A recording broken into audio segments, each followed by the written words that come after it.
नमस्कार दोस्तों, स्वागत है आप सभी का आपके अपने YouTube channel star club official में। पिछले क्लास में हम लोग घटना चक्र के फिजिक्स देखे थे पार्ट 2। आज हम लोग पार्ट 3 पढ़ेंगे। तो पार्ट 3 में आज यांत्रिकी पढ़ेंगे। यांत्रिकी में द्रव्यमान, बल, त्वरण, कार्य, ऊर्जा, समय, गति आदि के बारे में चलिए जानते हैं। तो चलिए शुरू करते हैं। यांत्रिकी मैकेनिक्स भौतिक विज्ञान की वह शाखा है जिसमें पिंडों पर बल लगने या उन्हें विस्थापित करने पर उनके व्यवहार में होने वाले परिवर्तन का अध्ययन किया जाता है। चलिए नेक्स्ट देखते हैं। भार, किसी वस्तु द्वारा पृथ्वी पर लगाया गया आकर्षण बल उस वस्तु का भार कहलाता है। किसी वस्तु द्वारा पृथ्वी पर लगाया गया आकर्षण बल उस वस्तु का भार कहलाता है। द्रव्यमान, तो किसी वस्तु या पदार्थ के परिमाण को उस वस्तु या पदार्थ का द्रव्यमान कहते हैं। किसी वस्तु का द्रव्यमान प्रत्येक स्थान पर स्थिर रहता है यानी कांस्टेंट रहता है। इसे स्मॉल m से दर्शाते हैं। तो चलिए जान लेते हैं थोड़ा भार एवं द्रव्यमान में अंतर क्या है। तो हम जानते हैं कि भार में पृथ्वी का आकर्षण बल लगता है और द्रव्यमान में वस्तु या पदार्थ का परिमाण होता है। भार का ऐसा मात्रक न्यूटन होता है, इसका मात्रक ग्राम या केजी होता है। भार एक सदिश राशि है जबकि द्रव्यमान एक अदिश राशि है। और वस्तु का भार भिन्न भिन्न जगहों पर भिन्न भिन्न हो सकता है यानी बदलते रहेगा इसका भार वस्तु का। और द्रव्यमान में किसी वस्तु का द्रव्यमान प्रत्येक स्थान पर अचर यानी कांस्टेंट रहता है। चलिए नेक्स्ट देखते हैं। दूरी एवं विस्थापन, तो जब एक वस्तु द्वारा एक बिंदु से दूसरे बिंदु की ओर चलते हैं तो चली गई दूरी वस्तु द्वारा तय किए गए अप्रत्यक्ष मार्ग की वास्तविक जो लंबाई होती है वो दूरी कहलाती है। इसमें दिशा नहीं होती है। जबकि विस्थापन में परिमाण के साथ साथ दिशा भी होती है। तो दूरी एक अदिश राशि है और विस्थापन एक सदिश राशि है। चलिए कुछ और जान लेते हैं। गतिशील वस्तु द्वारा चली गई दूरी शून्य नहीं हो सकती है परंतु वस्तु का अंतिम विस्थापन शून्य हो सकता है। किसी गतिशील वस्तु का विस्थापन शून्य तब होगा जब निश्चित दूरी चलने के बाद फिर वहीं पर वो आ जाए, फिर प्रारंभिक बिंदु पर वापस आ जाए तो उसका विस्थापन शून्य हो जाएगा। लेकिन दूरी में ऐसा नहीं है, दूरी में जुट जाएगा। चलिए और कुछ पॉइंट जान लेते हैं। चाल और वेग में क्या अंतर है। तो किसी वस्तु की चाल उसके द्वारा प्रति इकाई समय में चली गई दूरी होती है। किसी वस्तु की चाल उसके प्रति इकाई समय में चली गई दूरी होती है यानी चाल बराबर चली गई दूरी बटा समय होता है। चाल एक अदिश राशि होती है, इसका ऐसा मात्रक मीटर पर सेकेंड होता है। और वेग क्या होता है कि वस्तु का वेग उसमें प्रति इकाई समय में उत्पन्न विस्थापन होता है। जहां विस्थापन का बाद आ जाए वहां वेग होगा। तो वेग बराबर विस्थापन बटा समय। और वेग कैसी राशि है तो वेग सदिश राशि है। वेग क्या है, सदिश राशि है। वेग एक सदिश राशि है। नेक्स्ट देखते हैं त्वरण। किसी वस्तु के त्वरण को समय के साथ उसके वेग में परिवर्तन की दर के रूप में परिभाषित किया जाता है। यानी त्वरण बराबर क्या होता है, वेग में परिवर्तन की दर बटा समय। और वेग में परिवर्तन की दर को हम दर्शा सकते हैं अंतिम वेग माइनस प्रारंभिक वेग बटा समय। तो हम जानते हैं कि त्वरण को ए से सूचित करते हैं और अंतिम वेग को v से और प्रारंभिक वेग को u से। तो a बराबर v minus u by T हो जाएगा। त्वरण का ऐसा मात्रक मीटर पर सेकेंड स्क्वायर होता है और ऋणात्मक त्वरण को मंदन कहते हैं। क्या कहते हैं, मंदन कहते हैं। याद रखना है, ये पूछता है क्वेश्चन। नेक्स्ट है न्यूटन के गति का नियम। तो न्यूटन के प्रथम गति नियम देखते हैं कि प्रथम नियम के अनुसार कोई विरामावस्था में तब तक बनी रहेगी जब तक उस पर कोई गतिमान वस्तु एक समान चाल से सीधी रेखा में गतिमान रहेगी, जब तक कि उसकी विरामावस्था अथवा एक समान गति की अवस्था में परिवर्तन के लिए बाहरी बल की आवश्यकता उसे बाधित नहीं किया जा सकता है। यानी कोई भी वस्तु अगर खड़ी है तो खड़ी रहेगी, जब तक उस पर बल नहीं लगाया जाएगा तब तक वो नहीं चलेगी। यही न्यूटन का प्रथम गति नियम कहता है। और न्यूटन के प्रथम गति नियम को जड़त्व का नियम भी कहते हैं। चलिए और देखते हैं न्यूटन का द्वितीय नियम। तो न्यूटन का द्वितीय नियम कहता है कि न्यूटन के गति के प्रथम नियम से यह स्पष्ट है कि किसी वस्तु पर बाह्य बल लगने से उसकी गति में परिवर्तन होता है। तो गति में परिवर्तन होने का अर्थ है वस्तु के त्वरण में भी त्वरण के उपस्थित होने से है। अतः किसी वस्तु पर बल लगाने से उसमें त्वरण उत्पन्न होता है। सही बात है। और प्रयोगों में यह देखा गया है कि किसी वस्तु पर आरोपित जो बल होता है वस्तु के द्रव्यमान तथा वस्तु के बल की दिशा में उत्पन्न त्वरण के गुणनफल के बराबर होता है। यानी बल बराबर क्या हो जाएगा, द्रव्यमान गुना त्वरण। याद रखना है, बल बराबर क्या होता है, द्रव्यमान गुना त्वरण। यह बराबर ए में होता है। और इसी समीकरण को न्यूटन की गति का द्वितीय नियम कहते हैं। बल कैसे मात्रक न्यूटन होता है और सीजीएस मात्रक में डाइन होता है। याद रखना है। चलिए न्यूटन का तृतीय गति है कि गति के तृतीय नियम के अनुसार जब कभी एक वस्तु किसी दूसरे वस्तु पर बल लगाती है तो दूसरी वस्तु भी पहली वस्तु पर बराबर और विपरीत दिशा में बल लगाती है। यानी हम दीवार पर अगर मुक्का मारते हैं तो दीवार भी हम पर बल लगाती है। यही बात है तृतीय नियम। तो चलिए, और अतः न्यूटन के तृतीय नियम को क्रिया प्रतिक्रिया के नियम भी कहते हैं। नेक्स्ट जानते हैं संवेग यानी मोमेंटम। किसी वस्तु के संवेग को उस वस्तु के द्रव्यमान और वेग के गुणनफल के रूप में परिभाषित किया जाता है। यानी संवेग बराबर क्या होता है? द्रव्यमान गुना वेग। और संवेग एक सदिश राशि है, ठीक है, जहां वेग आ गया उसमें तो सदिश राशि है। संवेग एक सदिश राशि है, इसकी दिशा वेग की दिशा में होती है, वेग सदिश राशि होती है। जानते हैं हम लोग प्रत्येक गतिमान वस्तु में संवेग होता है और संवेग का ऐसा ही मात्रा केजी मीटर पर सेकेंड होता है। संवेग का ऐसा ही मात्रा क्या होता है? केजी मीटर पर सेकेंड होता है। देख देखते हैं संवेग परिवर्तन, यानी संवेग में क्या परिवर्तन है उसको बारे में हम समझते हैं कि किसी वस्तु के संवेग परिवर्तन की दर वस्तु पर लगे बाह्य बल के समानुपाती होती है। और संवेग में परिवर्तन सदैव बल की दिशा में ही होता है। जो संवेग में अगर परिवर्तन होगा तो सदैव जिधर बल लगाएंगे उधर ही संवेग भी होगा। यह न्यूटन की गति के द्वितीय नियम का ही एक अलग रूप है। चलिए नेक्स्ट देखते हैं। तो हम लोग जानते हैं कि ए बराबर एम में न्यूटन का द्वितीय गति नियम होता है। संवेग संरक्षण क्या कहता है? तो यदि दो वस्तुओं अथवा दो से अधिक पिंडों के समुदाय पर कोई बाह्य बल कार्य न करे तो समुदाय का संयुक्त वेग स्थिर अथवा संरक्षित रहता है, संरक्षित बना रहता है। इसे ही संवेग संरक्षण का नियम कहते हैं। कार्य, यदि किसी वस्तु पर बल लगाकर उसकी स्थिति में परिवर्तन किया जाता है तो इसमें जो क्रिया उत्पन्न होती है उसे ही कार्य कहते हैं। चलिए, कार्य बराबर क्या होता है? बल गुना बल की दिशा में विस्थापन, यानी W बराबर F गुना S, विस्थापन को S से सूचित करते हैं। तो थोड़ा जान लेते हैं इसमें। कार्य एक अदिश राशि है, कार्य कैसे मात्रक जूल होता है। यदि 1 न्यूटन का बल किसी पिंड को बल की दिशा में 1 मीटर विस्थापित कर दे तो किया गया कार्य 1 जूल होता है। तो जूल बराबर क्या होता है? 1 जूल बराबर 1 न्यूटन गुना 1 मीटर। याद रखना है 1 जूल बराबर क्या करेंगे तो जूल का ऐसा ही मात्रक हो जाएगा न्यूटन मीटर, ठीक है।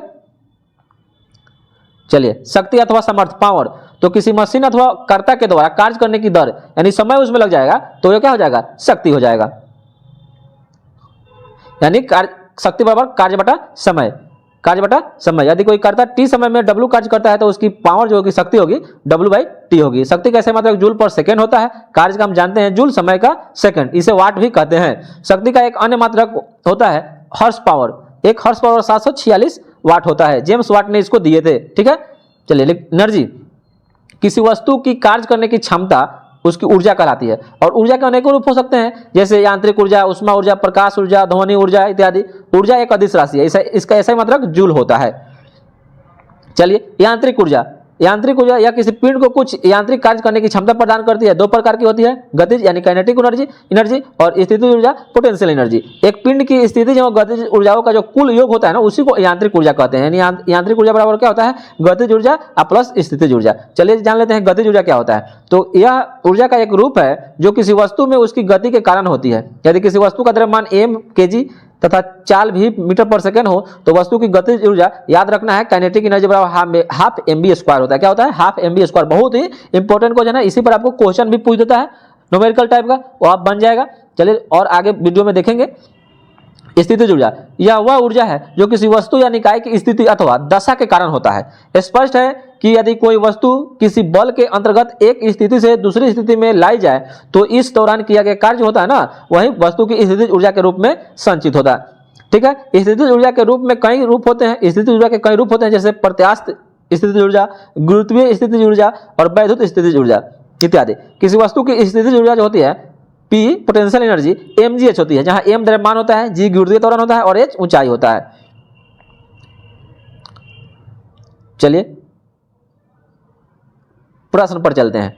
तो हो गया प्रश्न को चलते हैं। न्यूटन के गति का पहला नियम को किस नाम से जानती है, क्या कहते हैं? तो न्यूटन के प्रथम गति को जड़ता यानी जड़त्व का नियम कहते हैं, लॉ ऑफ इनर्शिया कहते हैं। याद रखना है कि न्यूटन के गति के पहले नियम को लॉ ऑफ इनर्शिया जड़त्व के नियम के नाम से जानते हैं। नेक्स्ट है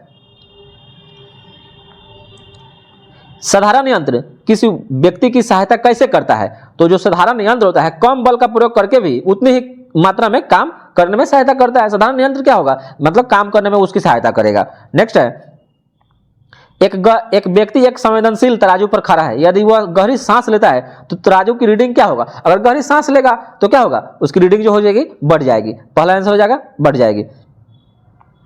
चलिए, वॉशिंग मशीन का जो कार्य होता है किस सिद्धांत पर होता है? तो वॉशिंग मशीन का जो कार्य होता है अपकेंद्रण के सिद्धांत पर कार्य करता है। पहले वीडियो में भी हम लोग पढ़ चुके हैं। तो वॉशिंग मशीन का जो कार्य होता है अपकेंद्रण के सिद्धांत पर कार्य करता है। बहुत ही क्वेश्चन ये पूछता है। चलिए इसके बारे में कुछ जान लेते हैं कि वह प्रतिक्रिया बल जो परिमाण में अभिकेंद्रीय बल के बराबर होता है। परिमाण में जो क्या होता है अभिकेंद्रीय बल के बराबर होता है, परंतु दिशा अभिकेंद्रीय बल के विपरीत होता है। अगर अभिकेंद्रीय बल में जानते हैं कि केंद्र से जो होता है ना अभिकेंद्रीय बल के विपरीत, अभिकेंद्रीय बल में जो बल की जो दिशा होगी केंद्र की ओर होगी, लेकिन अपकेंद्रीय में क्या होगा केंद्र से बाहर होता है। जैसे अपकेंद्रीय बल कहलाता है मतलब केंद्र से बाहर की ओर अगर लग रहा है बल लग रहा है तो क्या हो जाएगा अपकेंद्रीय, और केंद्र की ओर लग रहा है तो उसे अभिकेंद्रीय बोलेंगे। तो अपकेंद्रीय को सेंट्रीफ्यूगल फोर्स कहते हैं और अभिकेंद्रीय को सेंट्रीपिटल फोर्स कहते हैं। ठीक है, इंग्लिश भी याद रखना है, इंग्लिश भी पूछ देता है। और कपड़ा साफ करने की जो मशीन होगा अपकेंद्रीय पर, दूध से मक्खन निकालने का मशीन होगा ये अपकेंद्रीय बल के सिद्धांत पर कार्य करता है। क्योंकि वॉशिंग मशीन में जो कपड़ा क्या होता है बाहर फेंकता है और मक्खन भी निकालते हैं तो मक्खन ऊपर आता है, जो ऊपर आ गया वो क्या होगा अपकेंद्रीय बल के सिद्धांत पर कार्य करेगा। चलिए पांचवा क्वेश्चन देखते हैं, प्रक्षालन मशीन की कार्य प्रणाली का सिद्धांत क्या है? प्रक्षालन मशीन की कार्य प्रणाली का सिद्धांत क्या है? ऑप्शन है अपकेंद्रीयकरण, अपोहन, प्रतिक्रम प्रसारण और विसरण। तो इसका क्या हो जाएगा अपकेंद्रीकरण। क्या हो जाएगा अपकेंद्रीकरण हो जाएगा। प्रक्षालन मशीन भी जो होता है वो अपकेंद्रीय बल के सिद्धांत पर काम करता है। चलिए नेक्स्ट देखते हैं, निम्नलिखित में से कौन सी राशि सदिश नहीं है? तो सदिश नहीं है तो सदिश राशि किसे कौन होगा? जिसमें दिशा और परिमाण दोनों होगा वो सदिश राशि होगा। तो विस्थापन हम जानते हैं सदिश राशि है, बल सदिश राशि है, वेग सदिश राशि है, लेकिन आयतन क्या है अदिश राशि है। चलिए याद रखना है जिसमें वेग मतलब जिसमें दिशा और परिमाण दोनों होगा वो सदिश राशि होगी, और जिसमें सिर्फ दिशा होगा परिमाण नहीं होगा वो क्या होगा अदिश राशि। चलिए नेक्स्ट है कि निम्नलिखित में कौन सी एक सदिश राशि है? तो निम्नलिखित में कौन? तो संवेग एक सदिश राशि है, ऊर्जा दाब कार्य अदिश राशि है। निम्नलिखित में कौन एक सदिश राशि है? तो हम जानते हैं कि विस्थापन क्या है एक सदिश राशि है।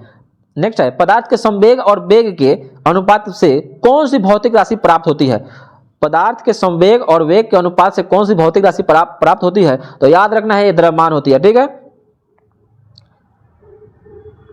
चलिए इसके बारे में जान लेते हैं कि किसी वस्तु के द्रव्यमान तथा वेग के गुणनफल को वस्तु का संवेग कहते हैं। संवेग बराबर होता है द्रव्यमान गुना वेग, और इसलिए द्रव्यमान बराबर क्या हो जाएगा संवेग बटा वेग हो जाएगा। तो क्या होगा द्रव्यमान मिलेगा। नेक्स्ट है कि बल गुणनफल है, बल किसका है बताइए? F बराबर ए में, तो द्रव्यमान और त्वरण का ए बराबर क्या होता है ए में द्रव्यमान और त्वरण का गुणनफल है। चलिए नेक्स्ट देखते हैं, यदि किसी घन के आयतन और पृष्ठ क्षेत्रफलों को निरूपित करने वाली संख्याएं समान हो तो उस घन के किनारे की लंबाई की माप कितनी होगी? तो हम जानते हैं 6 होगी, क्योंकि हम जानते हैं कि घन का आयतन होता है भुजा क्यू, ठीक है, और घन का पृष्ठ क्षेत्रफल 6 गुना भुजा स्क्वायर, और दोनों को कर लीजिए, इधर क्यू होगा इधर स्क्वायर होगा, तो इधर एक मतलब भुजा बराबर क्या हो जाएगा 6 बचेगा। फॉर्मूला पर है। ऊर्जा संरक्षण का आशय क्या है? तो ऊर्जा को ना तो सृजन कर सकते हैं और ना ही विनाश कर सकते हैं। क्या होगा ऊर्जा का ना तो सृजन हो सकता है और ना ही विनाश हो सकता है। तो इसका आंसर हो जाएगा ऑप्शन नंबर डी। चलिए नेक्स्ट देखते हैं कि हवाओं की ऊर्जा होती है, तो हवाओं में कैसी ऊर्जा होती है? तो हवाओं में केवल गतिज ऊर्जा होती है। क्या होती है? हवाओं में केवल गतिज ऊर्जा होती है। चलिए वायु शक्ति यानी विंड पावर में ऊर्जा का कौन सा रूप विद्युत ऊर्जा में परिवर्तित होता है? तो क्या हो जाएगा इसमें आंसर हो जाएगा आपका गतिज ऊर्जा। क्या हो जाएगा सिर्फ गतिज। तो हवा में जानते हैं सिर्फ गतिज ऊर्जा होता है, तो ये क्या हो जाएगा उसमें परिवर्तन होगा तो गतिज ऊर्जा ही परिवर्तन होगा। चलिए नेक्स्ट देखते हैं, एक ट्रेन जैसे ही चलना प्रारंभ करती है तो उसमें बैठे हुए यात्री का सर पीछे की ओर झुक जाता है। इसका कारण क्या है? तो स्थिरता का जरूरत है। क्या होगा जरूरत का स्थिर नियम। चलिए नेक्स्ट है, एक पूर्णतः घर्षणहीन पृष्ठ पर खड़ा एक व्यक्ति सीटी बजाने से अपने को गति में ला सकता है। कथन एक है, कारण है यदि किसी तंत्र पर कोई बाह्य बल क्रियाशील नहीं हो तो इसका संवेग एच परिवर्तित नहीं हो सकता है। तो इसका आंसर हो जाएगा ए, और जो आर है दोनों सही है और आर ए का सही स्पष्टीकरण नहीं करता है। चलिए नेक्स्ट है, सड़क पर चलने की अपेक्षा बर्फ पर चलना कठिन है क्योंकि ऑप्शन नंबर ए बर्फ सड़क से सख्त होती है, सड़क बर्फ से सख्त होती है, और दूसरा है जब हम अपने पैर से धक्का देते हैं तो बर्फ कोई प्रतिक्रिया नहीं करती है, और बर्फ में सड़क की अपेक्षा घर्षण कम होता है। तो यही आंसर हो जाएगा, घर्षण का बात आएगा वही सही होगा। चलिए नेक्स्ट देखते हैं,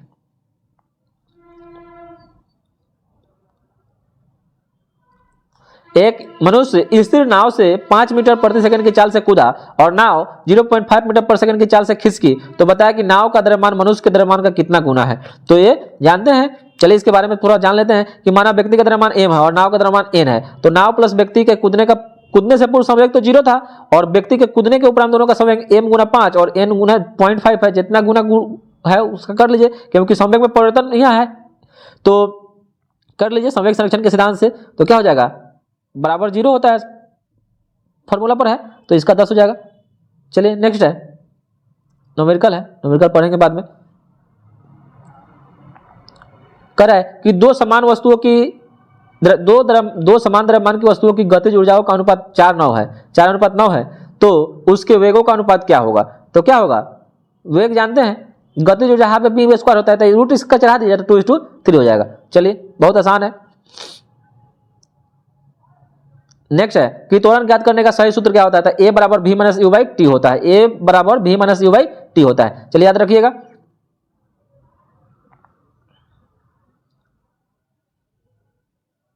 नेक्स्ट क्वेश्चन देखते हैं कि एक व्यक्ति कार में जो विराम अवस्था में बैठा है, सड़क से कार के 4 पहियों में से प्रत्येक पर प्रतिक्रिया r है। जब कार सीधी समतल सड़क पर चलेगी तो जो आगे वाला पहियों में प्रत्येक पर प्रतिक्रिया में क्या परिवर्तन आएगा, तो जो क्या होगा, जो प्रतिक्रिया r लगा है तो उसमें जो आगे वाला होगा उसमें r से कम होगा। जो पहले से प्रतिक्रिया लगी है और जो तो कार सीधी समतल पर सड़क पर चलेगी तो अगर पहियों में प्रत्येक पर प्रतिक्रिया में क्या परिवर्तन आएगा, तो जो प्रतिक्रिया पहले से लगी है उससे कम प्रतिक्रिया होगी। चलिए तेल से अंशतः भरा हुआ तेल का एक टैंकर समतल सड़क पर आगे की ओर एक समान त्वरण से जा रहा है, तो तेल का मुक्त पृष्ठ क्या होगा, तो मुक्त पृष्ठ हम जानते हैं कि क्षैतिज से इस प्रकार अनंत होगा कि पिछले सिरे से अधिक गहराई उसमें होगी।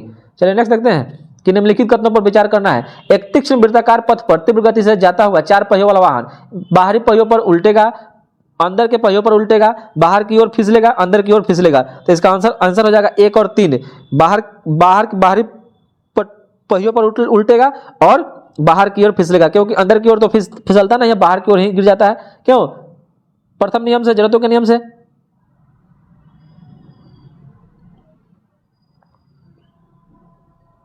चलिए आज के लिए इतना ही, फिर मिलते हैं दूसरे वीडियो में, तब तक के लिए जय हिंद, वंदे मातरम। अगर आप लोग को ये सेशन अच्छा लग रहा हो